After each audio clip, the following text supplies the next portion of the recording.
यवतमाळ जिल्ह्यामध्ये झालेल्या वादळी पावसानं मोठ्या प्रमाणात नुकसान झालं। वादळाच्या तडाख्यामध्ये घरांची पडझड झाली तर अनेक गावातील विद्युत खांब कोसळले। त्यामुळे नुकसान भरपाई देण्याची मागणी नागरिक करतायत। या संदर्भात खासदार संजय देशमुखांसोबत संवाद साधलाय आमचे प्रतिनिधी संजय राठोड यांनी। पाहूयात।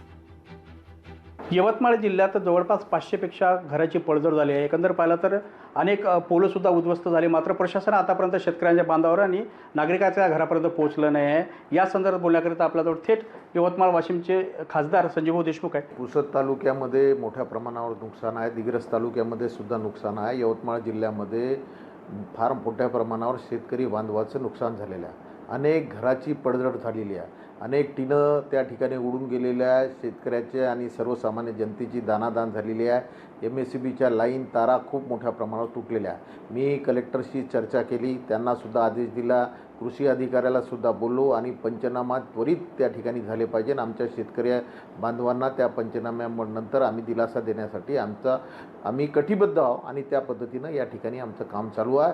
म्हणून शेतकरी बांधवांना सुद्धा आवाहन करतो की घाबरण्याचं काही कारण नाही। आपले पंचनामे झाल्यानंतर निश्चितपणे या सरकारकडून तुम्हाला मोबदला मिळवून देण्यासाठी आम्ही प्रामाणिक प्रयत्न त्या ठिकाणी करणार आहोत। खरंच येणाऱ्या दिवसामध्ये आता शेतकऱ्यांना दिलासा मिळेल का? शेतकऱ्यांच्या समस्या दूर होतील का? असा सवाल तो यावेळेस उपस्थित केला जात आहे। संजय राठोड, लोकशाही मराठी, यवतमाळ। लोकशाही मराठी ऐका, पहा, जागरूक रहा।